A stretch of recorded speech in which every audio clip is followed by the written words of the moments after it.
Hello, everyone. On this week's episode with Living with Blank, I have Becky here to talk about her experience living with bipolar.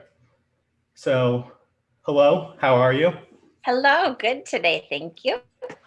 So, let's just start from the beginning. So, pretty much just tell us like when you were either first diagnosed or when you first kind of were aware that you might have bipolar or Okay, well, like bipolar disorder often manifests in late teens, early 20s. It's just kind of the way bipolar disorder works.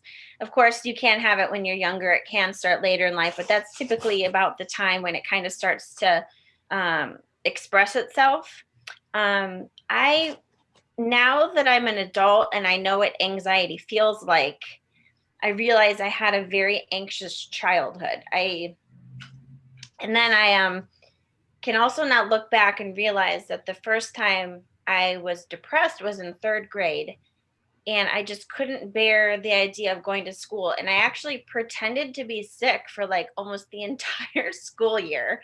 I just laid in bed and read books. And they, at one point, they made me go to the children's hospital in Chicago because nobody could figure out what was wrong with me because there was nothing wrong with me. yeah. So looking back, I think that was probably my first depression. And then in middle school was very turbulent for me, and I had lots of depressions. And now that I know what mania is, my first manias were in high school.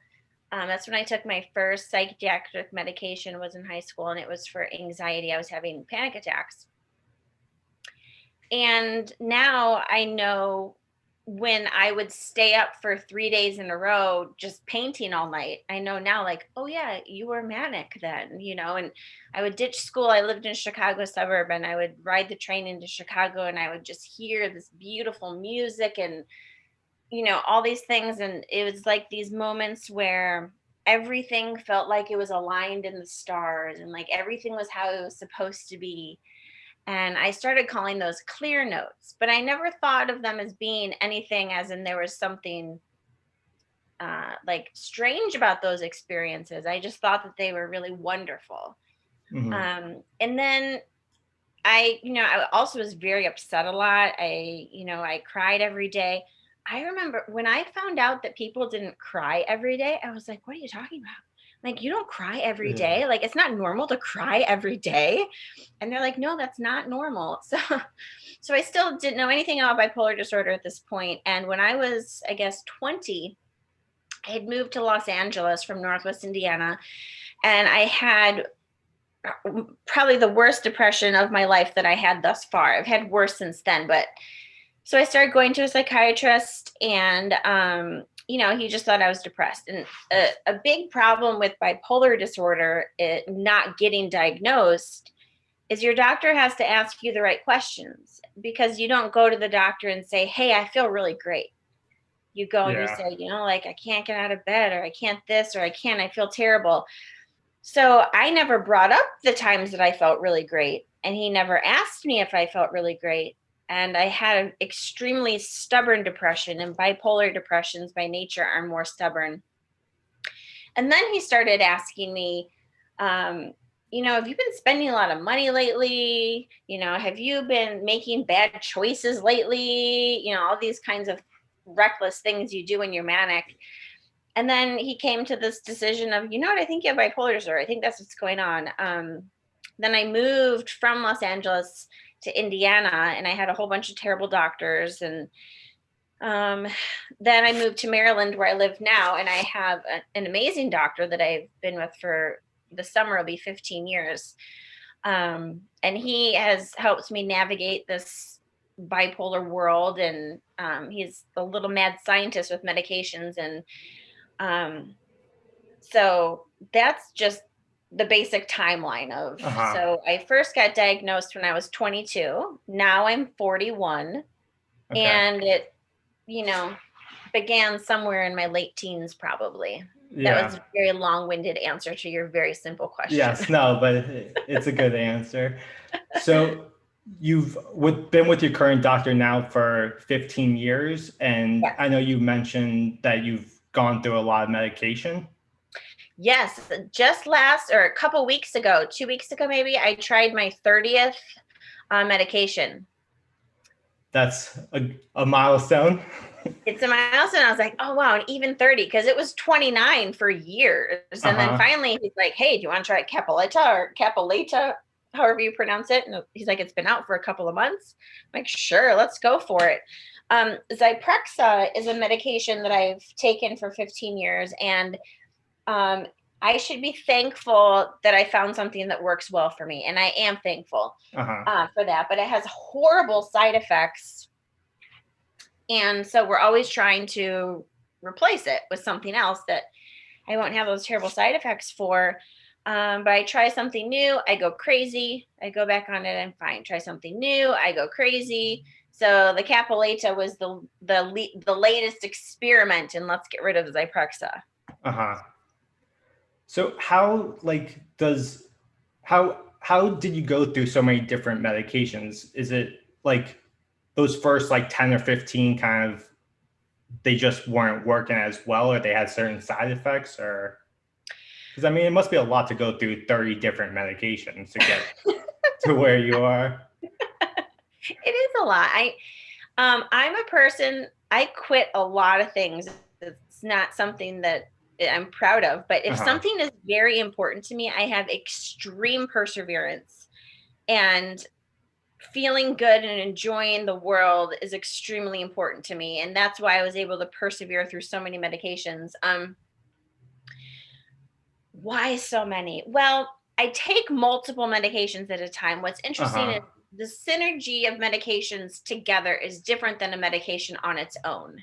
Okay. And also, the same medication can work differently for the same person at different times. So, um, a lot of those 30 medications I have tried multiple times. So, it's not just 30 Uh-huh. different things, but who knows how many times we've switched something. But my doctor and I, it's just, we're always trying to make it better. Uh-huh. We're trying to make it, the way that like the language we use is that my emotions should fit the situation. So you're still going to be mad and angry and excited and happy and sad, but you should be sad or angry or happy to the degree that is appropriate for the situation in which you are in. Mm-hmm. Um, and then, yeah, side effects is a lot of the reasons why I would stop a particular medication. It's so frustrating to me when people don't take a medicine because they're worried about the side effects, because Yeah. you might not get any of them, and even if you do, many side effects go away with time. And some side effects I can't live with, like upset stomach. That's my thing. If it upsets my stomach, I'm not doing it, and that's what the Capileta did for me. I'm Uh-huh. not saying it right. Um, Yeah, I mean they're so tough names. I had the same thing with alopecia. I've tried so many different drugs and yeah, I can't even remember some of the ones I've been on. yeah, yeah, yeah. So let's go back to kind of just like when you got diagnosed Sure. and you said that they weren't asking the right questions. Is Yes. this would you say this is like a common issue where there's not really a good way to diagnose someone unless they ask the right questions? Like they kind of have Yeah. to get the combination of the good and the bad, I guess. Yes. It's very important, and it's crucial to diagnosis, because without that other part, you're not bipolar, you're depressed. So Yeah. the questions, and if you're the person that has bipolar disorder and you don't know much about bipolar disorder, which I didn't know anything about it, so I didn't know, like, oh hey, wait a minute, this isn't right, this kind of seems like bipolar disorder. Uh-huh. So if you're not a person that just has some general knowledge about psychiatric illnesses, there's no way you are going to know you're bipolar. Somebody is going to need to tell you, and that person, or you can, needs to ask, do you ever have a lot of energy? Are you ever completely euphoric? Are you ever, making really risky decisions? Are you ever putting yourself in, danger's way? Are you ever driving recklessly? Are you doing any of those things? Do you ever feel so good that you think you can fly? Like, do you ever, I mean, Uh-huh. just like any of these things. And on the other side, a lot of people don't know about mixed episodes. So we have the depression and we have the mania. And then a mixed episode is the worst. It Uh-huh. is all of the energy and anxiety, and it's all the energy and spinning and zooming of a mania, but it's all of the bad feelings of a depression. So you're depressed and you're anxious and you're angry and you're furious and you hate things and you want to break stuff, and it's very unpleasant. And I personally, at this point in my life right now, get many more mixed episodes than manic episodes. Um, the reason bipolar people are typically so bad about taking medication is because they don't want to give up those manias. And I did have one last week, and they are quite pleasant. And it's hard because you have to say, like, gosh, oh my gosh, I feel so great, this is amazing, now let me take a pill to make it go away. And that's Uh-huh. really hard. And you just Yeah. have to be really responsible, and you have to shut it down. If you don't shut down a mania, who knows what miserable situation you get yourself in. But then the higher you go, the lower you go. There's no such thing as a mania without a depression that follows. Yeah. Let yourself zoom to the moon, you're in trouble. So like how long do these mania episodes last? Can range in time? Yes, they're different for different people. So I remember learning in school and just in psychology class that people could have like this state go on for like weeks or months or like years. I am an ultra rapid cycling bipolar 1 disorder person. So my moods I can be depressed, manic, mixed all in 3 hours. Like Uh-huh. I cycle very rapidly. Um, a mania, because I've become a responsible bipolar patient, if I feel myself getting manic, or of course, if I'm depressed, it's so easy to call your doctor when you're depressed. But if I feel that I'm going that way, I call my doctor, I take some extra pills, shut it down. Yeah. So, but I did still do my bad manic habit, which was get a tattoo. So, Yeah. Can you talk about that? I saw the sure. tattoo and some of the quotes that you had about, you said how first you could show the tattoo for the people watching and talk it Okay. kind of just how you said you stop and then you keep going. I kind of like Yeah. that So this is phrase. it's a semicolon, Hmm. and the heart is the period on the top, if you can see. Yes. And so the the concept behind the semicolon is that it's a pause. It's not an end. A period is the end of the sentence. The semicolon is a choice to stop. No, wait. Yes. Wait, did I say that right? It's a choice to I think stop. Yes. Okay. And I'm like, wait a minute, what's going on here? yeah. So you have the choice to stop, but you choose to keep going. So instead of putting a period there, you're putting a semicolon. You're saying my story isn't over yet. And it's a promise to yourself that you won't end your story, and that, you won't kill yourself. Um, so, it's not the worst tattoo I've gotten. Like, Yeah. I think it's very lovely, and I've wanted to do it for a long time. Yeah. When I read And your post about it, I really liked kind of everything you said with it. And yeah, it thank you. definitely, yeah, I was definitely it definitely put some emotions into me when I was reading it. Oh, I'm happy to hear that. Yeah. So, kind of the manic episode seems to me kind of just like something that people don't really know much about. Sure. And Okay. Would you yeah, like me to tell you about my most manic afternoon? yeah, that would be very interesting to hear. Okay, so this is before I was even diagnosed as being bipolar. I was not on medication. Unmedicated manias, there's something else. Uh huh. So, my grandmother had given me some money, and she always kind of had this like weird, like little control thing with money. And I just decided, I cannot have this money anymore. This is bad money. This is bad blood. I got to get rid of this. So I was living in LA at the time, and I had $2,000 left in like my life. I had $2,000 left. I'm like, no, I gotta get rid of this. So I went to Santa Monica, to the park where all the homeless people slept, and I gave away all of my money. Wow. Then on the way home, I decided that I should go to a psychic. So I go to the psychic and she tells me that I have a black aura for love. And I'm like, oh my gosh, this is terrible. What are we going to do about this? I can't be going around with a black aura for love. Yeah. And so she tells me that for $2,000, she can clear my black aura for love. I'm like, oh, well, this sounds very reasonable. So she says that she's going to get a candle that's my exact height and weight, which scientifically doesn't even make sense. But at the time, I'm like, yeah. And then she will go to the top of a mountain where she won't eat or sleep, and she will meditate. And when this candle is all the way burned down, my aura will be cleared. And I was like, this makes sense. And I'm like, oh, but wait, I just gave away my last $2,000. Like, I don't know what to do. Like, this is very important. I gave away $2,000. I literally have $0. And she says, oh, no, you can go to the bank. You can get a cash advance on your credit card. I'm like, okay, great idea. Then I got home. I was supposed to be attending UCLA in the fall. And I was like, you know what? I don't want to live here anymore. So I broke my lease. I called. I told UCLA I wasn't coming. I quit my job.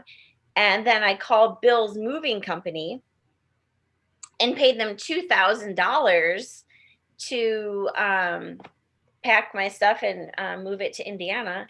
And so that was my $6,000 afternoon. Wow. Once I spent my entire rent on African violets. I don't even like African violets. I bought a $1,000 teacup. Yeah. It's just the problem with a mania. Oh, and you also, what nobody likes to talk about it because you're not really proud of it or anything. But wait, what is the term? Can't think. Hypersexual. Maybe it's hyper. There's a special term, but anyways, you just turn into a slut.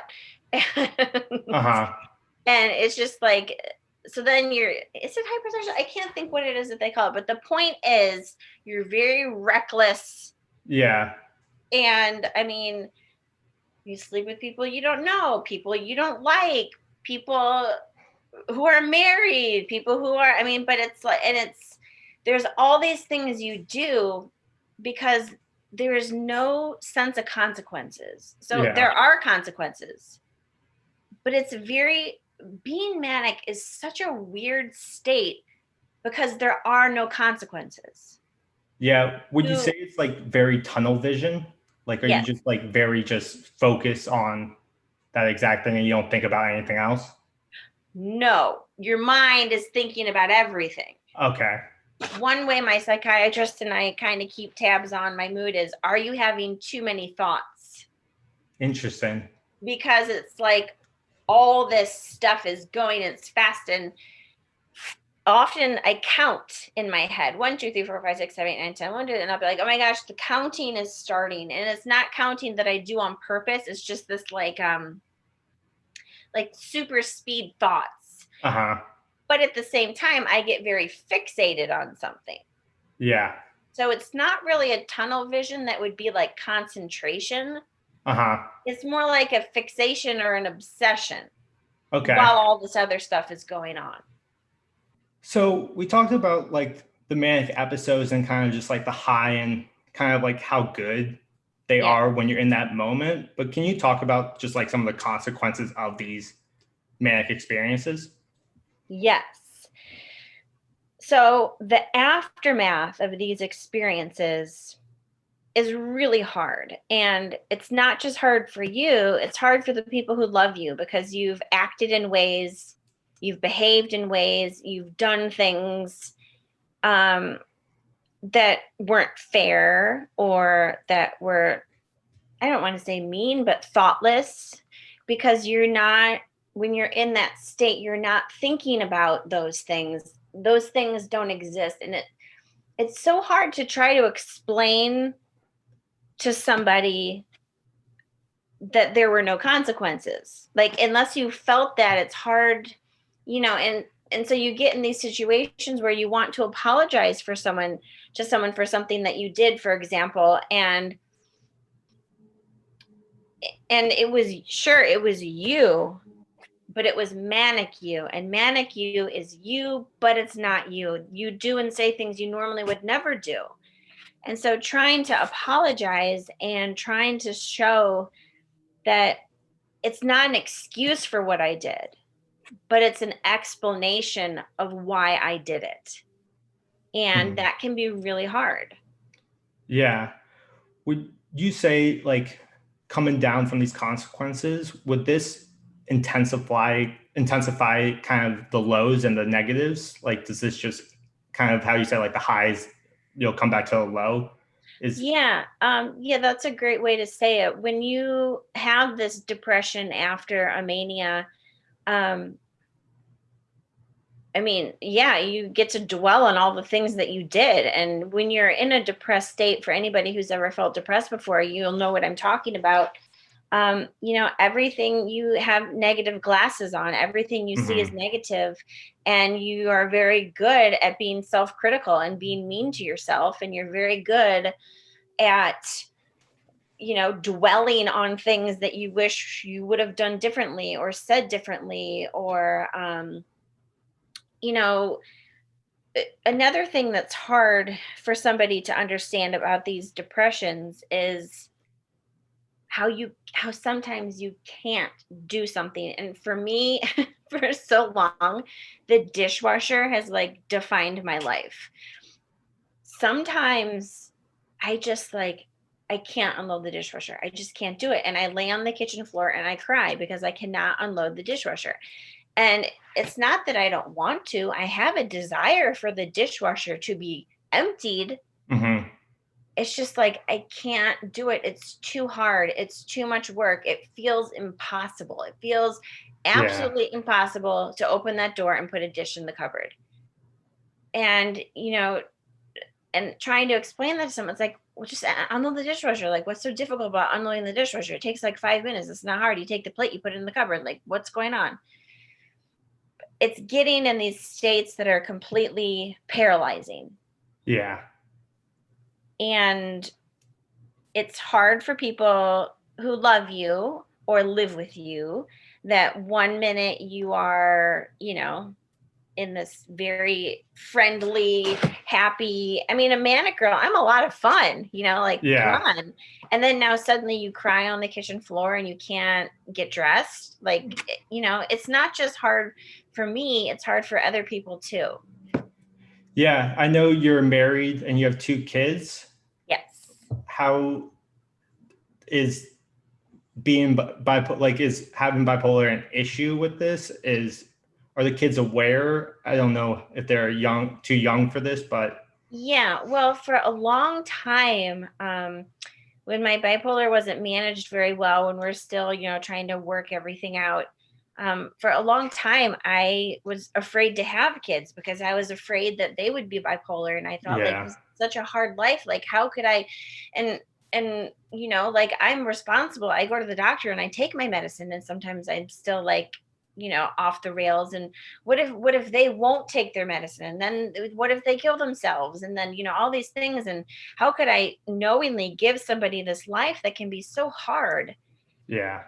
And, and I felt that way for a very long time. And my psychiatrist had said to me, well, nobody ever wants anything bad to happen to their children, but that doesn't mean that you shouldn't be a parent if you want to be a parent. And if you want to be a parent, you should be a parent. And if, one of your children does have bipolar disorder, think how wonderful it will be for you to be their mother. Yes, exactly. Now my kids are only 3 and 1. So I've been having a really hard time lately. I was very well controlled for a long time, rarely had any episodes. And when I did, they were pretty mild and they didn't last for very long. But then I had a whole bunch of stuff happen in the summer that just kind of really messed with my biology. I had 4 surgeries on my knee, and then I had septic arthritis, and I was on IV antibiotics for 6 weeks. And then I got Lyme disease. And then Wow. Just Yeah. like some of the, what my psychiatrist tries to tell me is you do not have mental problems. You have a biology problem, and it is the biology in your brain. It is not you, it is your biology. And so antibiotics and infections and, bacteria and all that stuff, plays havoc on your body. And so I've just been a mess ever since the summer. And I hadn't cried on the kitchen floor for a really long time. That used to be like my go-to place to cry. Like, Yeah. I could write a book on all the best places to cry, but I don't know what it is about the kitchen floor. But my children, and then I remember once I watched this documentary about children whose parents were bipolar, and then oh my God, and it was just like they didn't know, like, am I going to have the happy mom today who plays with me, or am I going to have sad mom who cries in her bedroom? And I was like, oh my God, I don't want to be this kind of mother. I don't want to be like, which mom do I have today? Like, that's heartbreaking. Hmm. But then, like I said, I was stable for many, many, many years. And so I kind of didn't even really think about it anymore. But, my 3-year-old, I was crying on the kitchen floor the other day, and he just played around me like it didn't even affect him. And because I was like, I never wanted to cry in front of my kids. I never wanted Yeah. to. My psychiatrist says, well, that no, crying in front of your children is a good thing. And it's important for kids to know that sometimes you're not happy. And kids that aren't experiences their parents having, emotions that aren't positive all the time is how they get empathy and how they get compassion. And when they're older and they feel sad or they feel angry or they feel betrayed, or they know that there's not something wrong with them, that they grow up Uh-huh. knowing that sometimes we feel bad. We don't always feel good. I think though, because he's 3, soon he will wonder, why am I crying? My 1-year-old, she certainly doesn't know anything. She just crawls Yeah. all over me on the floor and plays and laughs and, does her little 1-year-old thing. Yeah. But it is a concern of mine. Like, I don't want to be that sad mom. I mean, of course, sometimes I'm going to be a sad mom like every mom, but you know what I mean. Yeah, definitely. So it was a hard decision to have a family. Yeah, I'm sure it definitely must have been tough to. Yeah, and I'm 41. I had my son when I was 37, so took me a long time to get to a place where I thought, like, no, you know what, this is something that I want to do, and I'm not going to not do it because I'm afraid. Uh-huh. Do you think that like from when you first got diagnosed to now, and then just say to in like 20 years from now, do you think that like bipolar has, I don't know if I want to say like it's gotten better or more aware, or kind of like it's just like, would it be easier to be bipolar in today's age compared to the past? And then do you see in the future, do you think? Mm. Oh, that's a really neat thing to think about. I think being bipolar now is definitely easier than the past because there's not quite as much stigma around it, in the sense that, gosh, where do I start? Yeah. I mean, they would just send you to a psychiatric facility and you would just like live there. Uh-huh. Like you would just be like a crazy person.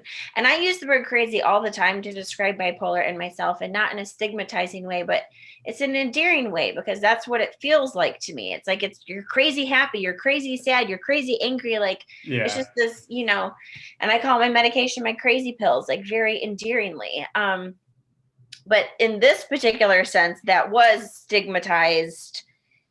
People didn't understand mental illness. People tried to hide mental illness. It definitely was a different world where today, people are more open about it. Um, it's a little bit, it's, somewhat more understood. Maybe you don't understand the details of specific mental illnesses, but the idea of having a mental illness isn't necessarily where somebody's going to think you're crazy. It's Uh-huh. like, oh, she has this or she has that. Not that like, oh, she is crazy. Like needs to be in the loony bin or. Uh-huh. And I think the biggest part that's changing his medication. And as the medication gets better, the illnesses get better. Yeah. And I think that continues to improve. I hope that one day I'll be able to replace my Zyprexa because of the side effects that are so terrible about it, and find one that works just as well for me. I'm hopeful of that. I think that there's a lot more research being done. I was a volunteer in a few studies about bipolar disorder. And so people have an interest in learning about it. They're starting to do research and finding different gene expressions and things that contribute to bipolar disorder, that it's not just a environmental issue or something, that there's a genetic component to it. And my kids are IVF babies, and we had our embryos genetically tested, and we had our genes tested too, to make sure that we both weren't carriers for something like cystic fibrosis or something like that. And that way they could, if let's pretend we had that, and then if there was an embryo that had that, they could not use that embryo.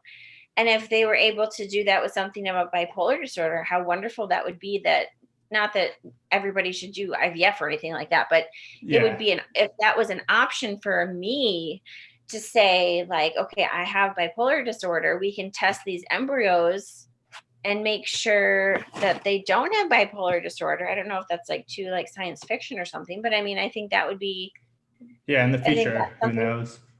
Yeah, I mean, of course I would do that. Like, what a hard life, to have bipolar disorder, and to have that insurance that you wouldn't be passing that along would be really comforting to me. Yeah, would you say kind of insurance, we're not really in a good place in America with our medicine system for bipolar? Oh my gosh, insurance. Oh my gosh. So Zyprexa, this medicine I keep talking about that I have the love-hate relationship with, I take generic for pretty much all of my medications, and it's fine. But the Zyprexa, the generic medication makes me crazy. Like, it doesn't agree with me. I get how do you pronounce it? Ekastasia is I probably didn't pronounce it right. We'll have to Google how to say it or whatever. But it is the worst feeling. It is like there is something in your body that's so restless you can't. It's been going, it was first documented hundreds of years ago, and people would commit suicide over it because it's so horrible they couldn't make it go away. It's like everything in your body is you can't stand, you can't sit, you can't, you're just in misery. Anyways, it did that to me.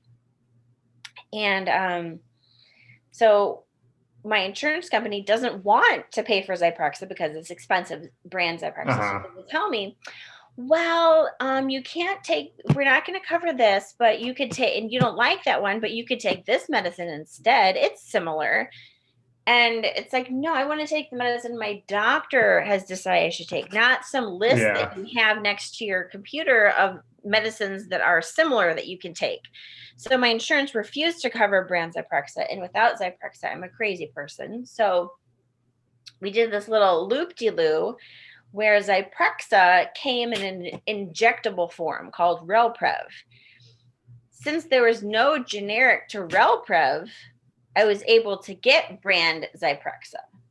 The only problem was I had to go in and get an injection every 2 weeks, and then you have to stay there for 3 hours after your injection before you can leave. So I was spending 6 hours in the waiting room a month, which was fine. I read books and stuff. It was kind of interesting. But anyways, that's before I had kids. It's not exactly a convenient thing to have to do. Yeah, of course not. But it was the only way I could get my Zyprexa. And I even wrote this really heartfelt letter to my insurance company. And my sister sells insurance. And she's like, they're not going to read that. I'm like, I know, but it just explains, And it's terrible. And they don't care if they don't care if you need the medicine. They, I mean, it's very Yeah. frustrating, and I'm always battling them about something. My doctor, I don't have any out of network coverage, and my doctor doesn't take insurance because, of course. Um, so for a while, I was able to get him to be an in-network doctor because of the shot. There was nobody within a 20-mile radius who did the shot except for him. So that's how I got him to. I mean, there's just all these little games, and it's really Yeah. disgusting and it's frustrating. I don't know if that will change. Will insurance get better? Yeah, I'm exactly. not hopeful of that, but I am hopeful for the future of bipolar disorder patients. Yeah. So I think we're going to wrap it up, but I just want to ask Sure. one more question on Yeah. like, what's something that you would want to tell either like yourself when you first found out and now you have all this experience, or tell just Yes. someone who just is dealing with this? Yes. I would tell them, find a doctor and take your medicine. Uh-huh. Most important thing. Just take your medicine, because bipolar disorder is a biology problem. And when you fix your biology, I mean, of course, you have all of the areas of dealing with all this in your life, the consequences of this, the that, the whatnot. But until your biology is fixed, you can't Hmm. even work on that other stuff. Just take your pills, take your pills, take your pills. You take your pills, then you can be in the right frame of mind where you can work on getting skills to cope, different kinds of tools, of ways you can do, the ways you can get around and navigate the world better, and all that great stuff you can do in therapy and learn about yourself and your illness and how to live a better life with it. But you can't do that work if you're manic or if you're depressed or if you're mixed. You have to take your medicine, keep that under control. You got to shut down those manias, and Hmm. and you just got to take your medicine. I mean, that's the best Yeah. that we have right now, 2021. What's the best thing you can do for bipolar disorder is take your medicine. Thank you for that. Sure. And this was a pleasure.